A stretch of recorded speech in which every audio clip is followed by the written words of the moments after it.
Dans ce tutoriel, nous allons voir comment fermer et afficher le panneau effet, explorer le contenu du panneau effet, appliquer quelques effets vidéo et enfin, comment appliquer quelques transitions vidéo.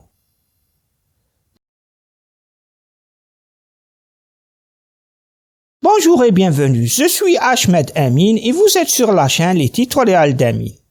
On commence par faire glisser notre première vidéo dans le panneau montage sur notre séquence. On augmente l'échelle temporelle de la timeline.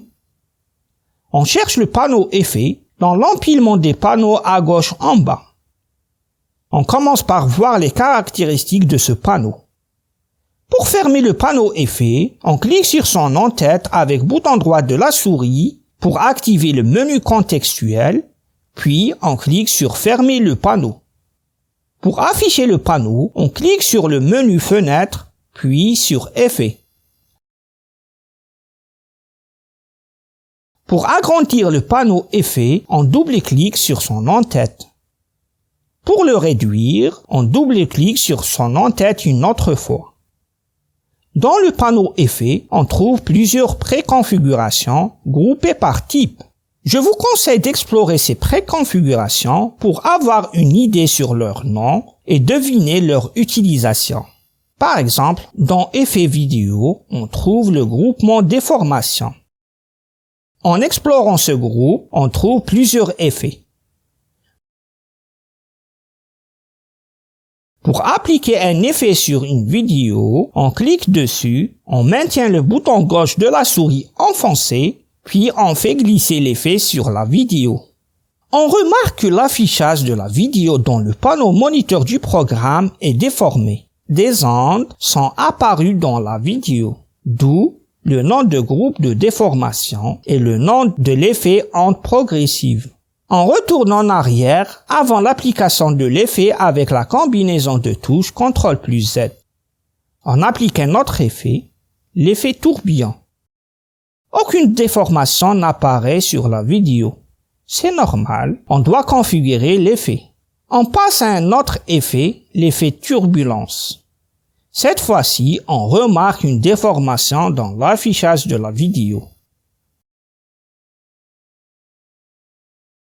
On passe à un autre effet d'un groupe différent du premier, le groupe esthétique. On applique l'effet mosaïque.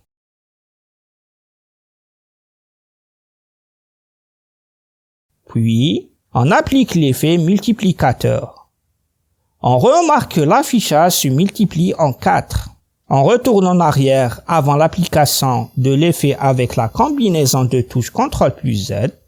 On applique un dernier effet, l'effet postérisation. On visualise notre vidéo. Tous les effets appliqués auparavant sont classés dans le type effet vidéo. Ils sont généralement appliqués sur une seule vidéo. On ferme les groupes du type effet vidéo.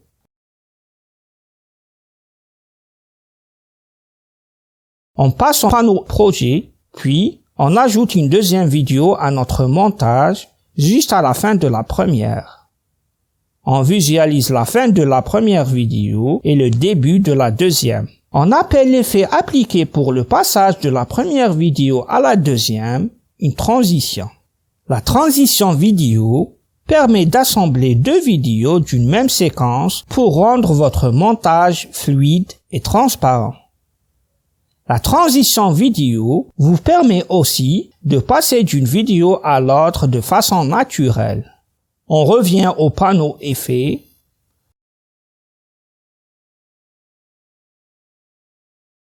On ouvre transition vidéo, puis le groupe diaphragme et on choisit l'application de l'effet diaphragme rond.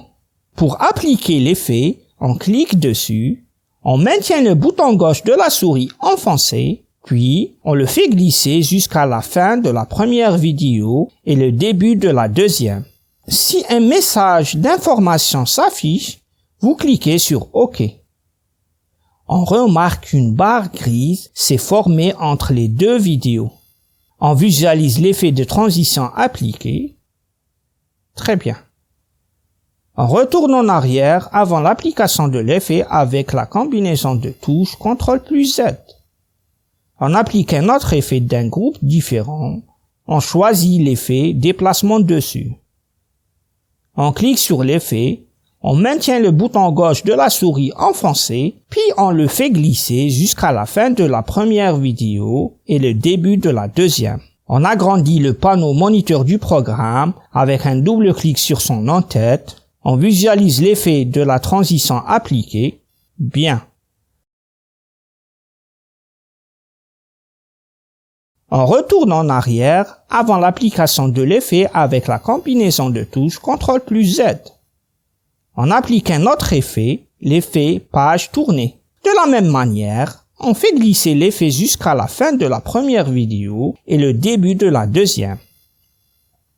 On agrandit le panneau moniteur du programme et on visualise la transition appliquée.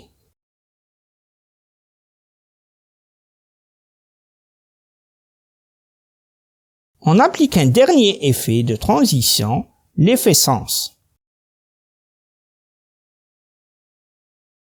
On visualise notre transition. Très bien. On peut supprimer un effet de transition en cliquant sur la barre grise se trouvant entre les deux vidéos, puis on appuie sur la touche Supprime ou Delete.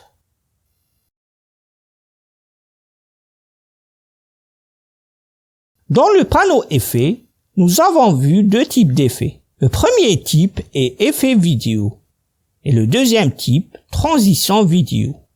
Ces deux effets concernent la partie vidéo. De même, il existe des types d'effets propres à l'audio. D'autres types d'effets existent et d'autres peuvent être téléchargés. Pour débuter en montage, les effets proposés par Adobe Premiere Pro sont largement suffisants. Si vous avez des questions, n'hésitez surtout pas à me le faire savoir en commentaire, je serai ravi de vous répondre.